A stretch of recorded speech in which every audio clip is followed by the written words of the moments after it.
Hi guys, welcome to my YouTube channel. मैं फैसल। मैं आज आप लोगों को कराने जा रहा हूँ BRS बैंक रिकॉन्सिलेशन स्टेटमेंट।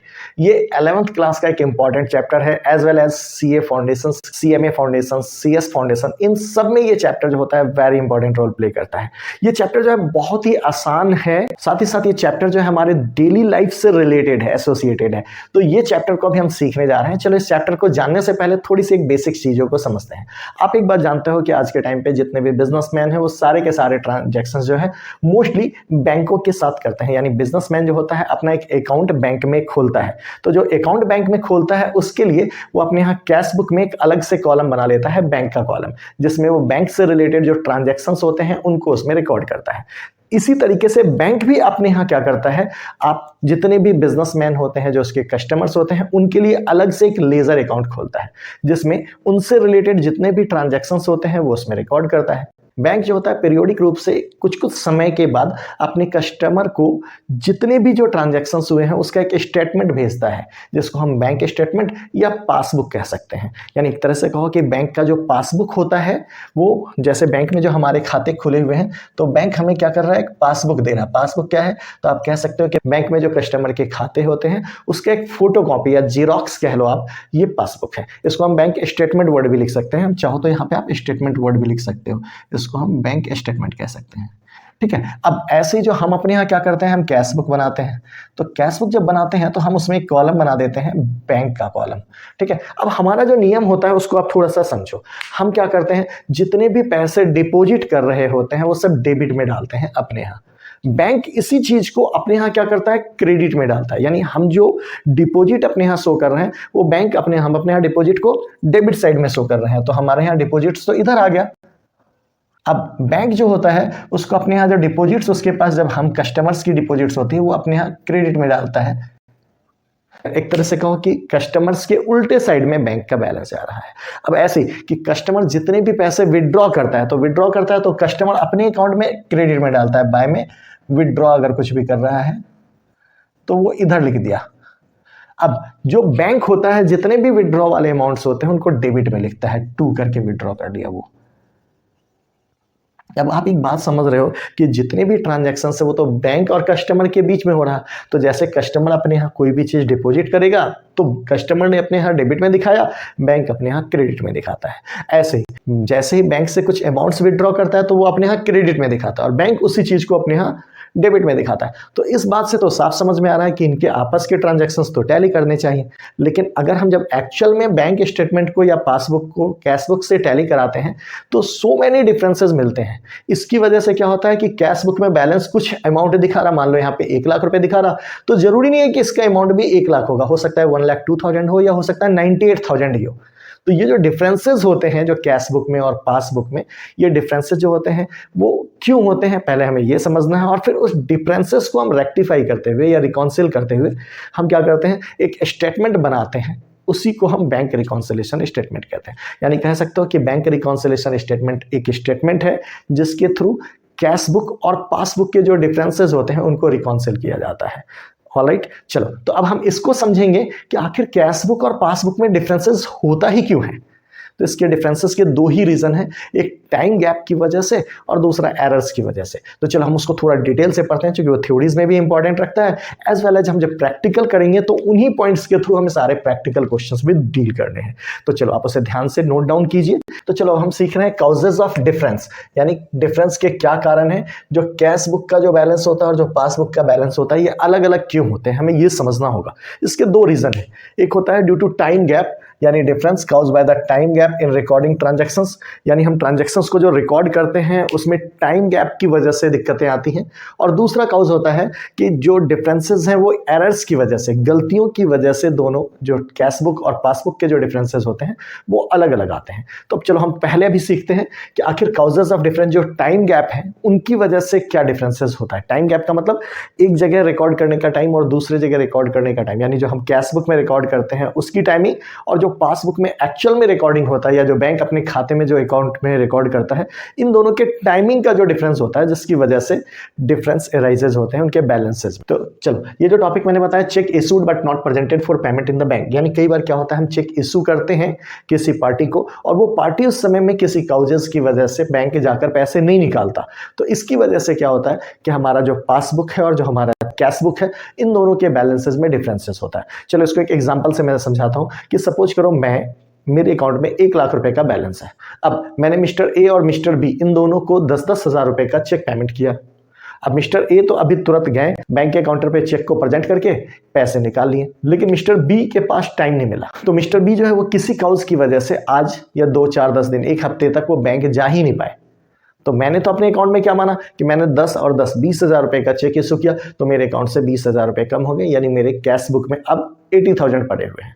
जबकि एक्चुअल में सिर्फ मिस्टर ए ने जाके बैंक से पैसे निकाले तो 10 हजार तो बैंक से निकल गए, लेकिन मिस्टर बी गए नहीं, तो मेरे अकाउंट में जो 1 लाख था 10 हजार उसमें से रिड्यूस हुआ। अब अभी भी अकाउंट में 90,000 है, जबकि मेरा कैश बुक क्या बता रहा है कि अकाउंट में 80,000 है। तो पासबुक और कैश बुक में इसकी वजह से डिफरेंस हुआ, that is called cheque issued but not presented for payment. अब ऐसे एक और कॉज हो सकता है कि cheque paid into the bank but not credited by the bank, यानी हमने बैंक में चेक पेड कर दिया, या इसमें ऐसे भी लिखा जा सकता है check deposited into bank for collection but not credited by the bank, यानी हमने बैंक में चेक क्रेडिट मैंने जमा किया कलेक्शंस करने के लिए, लेकिन वो अब तक क्रेडिट नहीं हुआ। जैसे सपोज करो, मान लो मेरे पास भाई सेम केस, मेरे अकाउंट में 1 लाख रुपए हैं, अब मुझे मिस्टर एक्स ने 10 हजार रुपए का चेक इशू दिया। अब मैं उस चेक को क्या करता हूं, जैसे मुझे चेक मिलेगा मैं अपने यहाँ क्या करूंगा, कैश बुक को प्लस कर दूंगा। तो मुझे दिख रहा है कि मेरे कैश बुक में कितने पैसे हैं, 1,10,000। जबकि अब जब मैं इसे बैंक में जमा करता हूं तो बैंक में किसी काउज से पैसे अभी कलेक्ट नहीं हो पाए, तो बैंक तब तक मेरे खाते में पैसे नहीं जमा करता जब तक कि उसको पैसे रिसीव्ड नहीं हो जाते। तो बैंक में क्या है, एक्चुअल में पासबुक में 1 लाख का ही बैलेंस है, जबकि मैं अपने कैश बुक में कितना दिखा रहा हूँ, 1,10,000। तो इसकी वजह से भी ये क्या हुआ, ये टाइम गैप की वजह से कि बैंक को पैसे 2-3 दिन 4 दिन के बाद रिकवर हो रहे हैं, तो बैंक उसके बाद अपने यहाँ एंट्री बनाएगा, जबकि हमने एट ए टाइम एंट्री बना दी। अब ऐसी है cheque paid into bank but dishonoured by the bank. कई बार क्या होता है, जो चेक है वो हमने बैंक में डिपॉजिट किया और वो डिसऑनर हो गया, तो अब चेक हमने बैंक में डिपॉजिट किया तो हमने तो अपने यहाँ प्लस कर दिया, यानी कैश बुक हमारी इंक्रीज हो गई। फिर से एक बार उसी को आप एग्जांपल को लो कि मेरे अकाउंट में 1 लाख रुपए हैं, मुझे मिस्टर बीन से 10 हजार रुपए का चेक मिलता है। अब मैं 10 हजार रुपए का चेक अपने अकाउंट में दिखाऊंगा कि मेरे यहाँ प्लस हो गया, तो मेरे अकाउंट में 1,10,000 रुपए हैं एज पर कैश बुक। अब लेकिन बैंक में जब मैंने उस पैसे को डिपॉजिट किया तो किसी भी रीजन से वो जो चेक है वो बाउंस हो गया, डिसऑनर हो गया, तो बैंक ने हमें उतने पैसे डिपॉजिट नहीं किए। तो बैंक में तो 1 लाख ही है, जबकि हम अपने कैश बुक में क्या मान के चल रहे हैं, 1,10,000। तो ये डिफरेंसेस अराइज हुआ टाइम की वजह से। अब ऐसे ही होता है interest allowed by the bank. Bank हमें जब इंटरेस्ट देती है, यानी हमारे जैसे सेविंग्स अकाउंट या हमारे जो किसी अदर अकाउंट्स में बैंक हमें इंटरेस्ट देती है, तो ये नहीं कि हमारे घर आकर पैसे पहुंचा जाते हैं, वो क्या करती है, हमारे अकाउंट में उतने पैसे डिपॉजिट कर देती है। जब हमारे अकाउंट में डिपॉजिट की तो पासबुक में तो पैसे बढ़ गए, लेकिन कैश बुक में तो पैसे कम है। जब तक हमें इंटीमेशन नहीं आएगा, वहां से मैसेजेस नहीं आते या हम जाकर बैंक में अपनी पासबुक में एंट्री नहीं कराते, तब तक हमें पता ही नहीं होता। तो उतने समय के लिए पासबुक, अब मान लो बैंक ने हमें 500 रुपीज इंटरेस्ट अलाउड किए, तो हमारे इंटरेस्ट की वजह से क्या होगा, हमारा पासबुक तो बढ़ा हुआ है, जबकि कैश बुक में पैसे जो है वो कम दिख रहे हैं, तो ये भी एक रीजन हो गया। ऐसे ही होता है interest charge by the bank on overdraft. Bank जो होता है कई बार हमसे ओवरड्राफ्ट पे इंटरेस्ट वसूल करता है। ओवरड्राफ्ट कहते हैं कि बैंकों में हमारे पास जितने पैसे जमा होते हैं, कई बार हम उनसे ज्यादा पैसे निकाल लेते हैं, तो बैंक ये फैसिलिटी जो होती है करंट अकाउंट में बिजनेसमैन को देती है, बट इसके बदले में बैंक हमसे क्या करता है, कुछ इंटरेस्ट चार्ज करता है। तो जब इंटरेस्ट चार्ज करने की बारी आती है तो बैंक हमसे आकर पैसे नहीं लेता इंटरेस्ट के, हमारे अकाउंट में से उतने पैसे डिडक्ट कर देता है। तो अब इसकी वजह से क्या हुआ, मान लो हमारे अकाउंट में 50,000 रुपए थे, बैंक ने 1,000 रुपए इंटरेस्ट के काटे, तो बैंक के पासबुक में 49,000 शो कर रहा है, जबकि हमें तो ये पता ही नहीं कि बैंक ने इंटरेस्ट काटा, तो हमारे यहाँ तो 50,000 है। तो ये टाइम गैप की वजह से ये भी डिफरेंसेस अराइज होता है। ऐसे ही है bank charges and commission charge by the bank. Bank जितनी सर्विसेज हमें देता है उसके बदले में बैंक क्या करता है, हमसे कुछ चार्जेस लेता है, कमीशंस वगैरह लेता है। जैसे बैंक हमारे लिए जैसे बैंक ड्राफ्ट वगैरह इशू कर रहा है, तो उसके बदले में हमसे कमीशन चार्जेस करता है। तो कमीशन चार्ज करने के लिए बैंक क्या करता है, हमारे अकाउंट में से उतने पैसे कट कर देता है, डिडक्ट कर देता है। तो हमारे अकाउंट में से उतने पैसे डिडक्ट हो गए, तो हमारा अकाउंट तो पासबुक में कम है, जबकि हम अपने कैश बुक में इस बात को जानते नहीं है, तो कैश बुक हमने बढ़ा रखा है, तो इसकी वजह से डिफरेंसेस राइज होगा। ठीक है, ऐसे ही सेम बात होती है कि direct deposit by the customer into the bank. कई बार बार हमारे जो कस्टमर्स होते हैं हमारे अकाउंट में डायरेक्टली जाके पैसे जमा कर देते हैं, हमें इसके बारे में कोई सूचना नहीं है, हमें इसका कोई इन्फॉर्मेशन मिला नहीं, बट अब कस्टमर ने हमारे अकाउंट में पैसे जमा किए तो ये मेरा पासबुक में पैसे इंक्रीज हो गए, जबकि हमें तो पता ही नहीं है, तो हमारा कैश बुक जो है वो कम है। अब दोनों में डिफरेंसेस राइज हो गए। ये क्यों हुआ? वही टाइम गैप की वजह से। अगर अब हम जिस दिन बैंक जाएंगे वहां से हमने पासबुक में एंट्री बनाई तो हमारे पास उसके सारे इन्फॉर्मेशन होंगे, वो आ जाएंगे कि हमें कस्टमर ने हमारे अकाउंट में डायरेक्टली पैसे डिपॉजिट किए। तो इतने बीच में जो होगा ये दोनों जो पैसे हैं वो बराबर नहीं हो रहे, यानी पासबुक का बैलेंस और जो कैश बुक का बैलेंस है ये दोनों उस समय इक्वल नहीं होंगे। ऐसी एक कॉज है direct payment made by the bank on behalf of customer. कई बार बैंक क्या करती है, कस्टमर के बिहाफ पे डायरेक्टली पेमेंट कर देते हैं। अगर जैसे सपोज करो कि हम अपने बैंक को स्टैंडिंग ऑर्डर दे देते हैं, स्टैंडिंग ऑर्डर का मतलब होता है पहले से एक लिखित में ऑर्डर दे दिए कि आप मेरे बदले में मेरा आरडी अकाउंट में इतने पैसे ट्रांसफर कर देना, या आप मेरे बदले में मेरा इंश्योरेंस प्रीमियम पे कर देना। तो अब बैंक क्या करेगी, इंश्योरेंस का प्रीमियम अपने आप उस टाइम पे कर दिया करेगी। अब बैंक ने तो हमारे पैसे दे दिए इंश्योरेंस के, तो उतने पैसे से हमारा पासबुक तो कम हो गया, लेकिन हमें तो पता ही नहीं है, तो हमारा कैश बुक जो है वो बढ़ा हुआ है। जैसे सपोज करो मैंने फिर से वही बताया 1 लाख रुपीस हमारे अकाउंट में थे, 20,000 रुपए का प्रीमियम था। अब बैंक ने क्या किया, वो प्रीमियम जो है हमारे अकाउंट से पे कर दिया इंश्योरेंस कंपनी को। तो इंश्योरेंस कंपनी को बैंक ने पे किया 20,000, तो पासबुक में तो 80,000 रुपए हो गया, जबकि हमें तो पता ही नहीं है, तो हमारे कैश बुक में 1 लाख ही दिख रहा, तो दोनों में तो डिफरेंस राइज हो रहा है। तो ये काउज है जिसकी वजह से हमें बीआरएस बना नहीं पा रहा। ऐसे लास्ट हो गया कि interest and dividend collected by the bank, यानी बैंक जो होता है कस्टमर के बदले में उसके इंटरेस्ट या डिविडेंड वगैरह कलेक्ट करता है। जैसे मान लो सपोज करो हमने कोई डिवेंचर्स खरीद रखा है या शेयर्स खरीद रखा है, तो नॉर्मली इन डिवेंचर्स या शेयर्स के जो इंटरेस्ट और डिविडेंड रिसीव्ड होते हैं हम बैंक को दे देते हैं इंटीमेशन कि आप हमारे बदले में इस पैसे को कलेक्ट कर लो। तो बैंक उसे कलेक्ट करी तो हमारे अकाउंट में उसने प्लस कर दिया, हमारा पासबुक तो बढ़ गया लेकिन हमें तो पता ही नहीं है, तो कैश बुक में वो पैसे कम है। तो इसकी वजह से ये दोनों डिफरेंसेस एराइज होते हैं। चलो अब हम इसी के साथ साथ सीखेंगे कि जो डिफरेंसेस होते हैं जो एरर्स की वजह से एराइज होते हैं उन एरर्स को भी हम सीखते हैं। तो एक पार्ट तो अभी हमने कवर किया कि difference cause by the time gap. यहाँ पे हमने टाइम गैप की वजह से जो होता था वो गलतियां होती थी, जो डिफरेंसेस मिलते थे पासबुक में और कैश बुक में। अब एक और कॉज होता है difference cause by the errors in recording transactions. कई बार क्या होता है जो हम ट्रांजैक्शंस रिकॉर्ड करते हैं, लिखते हैं, उनमें गलतियां हो जाती हैं। तो इंसान ही तो है, उनसे तो गलतियां होंगी ही।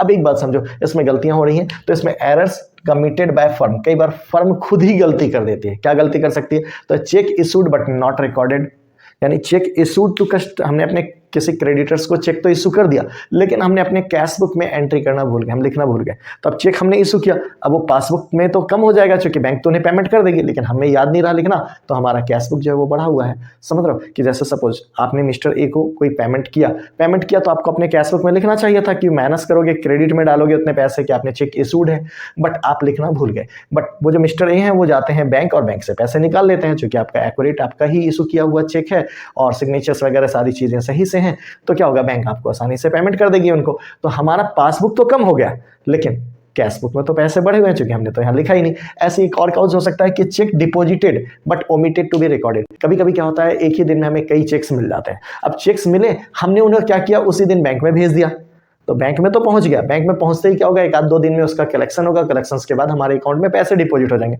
तो पासबुक तो बढ़ गया। अब जो हमने चेक भेजे थे बैंक में उसकी एंट्री अपने हम कैश बुक में लिखना भूल गए। ऐसा भी तो हो सकता है, गलतियां तो होती हैं। तो हमने चेकबुक की जो चेक हमने बैंक में डिपॉजिट किया वहां पासबुक तो इंक्रीज हो गया लेकिन यहाँ पे क्या हुआ, कैश बुक कम ही है। अब आप क्या करोगे, डिफरेंस तो है ही। वैसे एरर्स इन टोटलिंग और बैलेंसिंग। कई बार क्या होता है हमारे जो अकाउंटेंट्स होते हैं या जो हम खुद से ही अगर अपना कर रहे हो तो हमसे टोटलिंग करने में गलती हो जाती है, हमसे बैलेंस निकालने में गलती हो जाती है। तो अब टोटलिंग या बैलेंस करने में गलती होगी तो हमारा जो बैलेंस होगा वो अलग होगा और बैंक का जो पासबुक का बैलेंस होगा वो अलग होगा, ऑब्वियसली, चूंकि हमने गलती कर रखी है, उन्होंने गलती नहीं की। ऐसे एरर्स कमिटेड बाय बैंक। कई बार क्या होता है बैंक में भी तो वर्कर्स ही हैं यार, वो भी तो इंसान है, कोई भगवान तो बैठे नहीं है कि उनसे गलती होगी नहीं। तो कई बार बैंक भी गलती करती है। गलती से क्या किया, उसने आपके अकाउंट में पैसे डिपॉजिट कर दिए, तो आप डिपॉजिट कर दिए तो आपके अकाउंट में तो हाई हो गया पैसे, जबकि आपके कैश बुक में कम है। तो कई बार क्या होता है कि बैंक के जो मनी वर्कर्स होते हैं या बैंकिंग के जो क्लर्क्स वगैरह होते हैं उनसे भी क्या होता है जो एंट्रीज वगैरह रिकॉर्ड करने में एरर्स रह जाते हैं, गलतियां हो जाती हैं, मिस्टेक्स, इसको आप मान लो गलतियां नहीं है, बाद में वो सुधार भी दी जाते हैं। बट जितने टाइम तक ये गलती रही उतने टाइम तक क्या होता है, कैश बुक और पासबुक दोनों के डिफरेंसेस जो होंगे वो डिफर करते हैं। तो आज हमने पासबुक और कैश बुक के जो डिफरेंस होने के बेसिक काउजेस हैं इनको सीखा है फर्स्ट पार्ट में। तो इसके जो वीडियो का सेकेंड पार्ट होगा इसमें हम बीआरएस जो है बैंक रिकॉन्सिलिएशन स्टेटमेंट बनाने के जो तरीके हैं इसको हम इसमें स्टडी करेंगे, यानी हम इसमें कैशबुक और पासबुक जो हम इनके जो डिफरेंसेस होते हैं इनको हम कैसे करेक्ट करते हैं इसको हम सीखेंगे नेक्स्ट पार्ट में। जाते जाते अगर आप लोग चैनल पे नए हो तो चैनल को लाइक करो, सब्सक्राइब करो और अपने फ्रेंड्स वगैरह के साथ इसे शेयर करो ताकि इससे उनको भी फायदा मिल सके। मिलते हैं नेक्स्ट वीडियो में। Wish you all the best. अगर किसी तरह का प्रॉब्लम होता है या कोई तरह की दिक्कत आती है तो आप कमेंट सेक्शन में अपने कमेंट को दीजिए, मैं उसको जितने बेहतर तरीके से हो सकेगा मैं उसको सॉर्ट आउट करने की कोशिश करूंगा। मिलते हैं नेक्स्ट वीडियो में। Wish you all the best. Bye.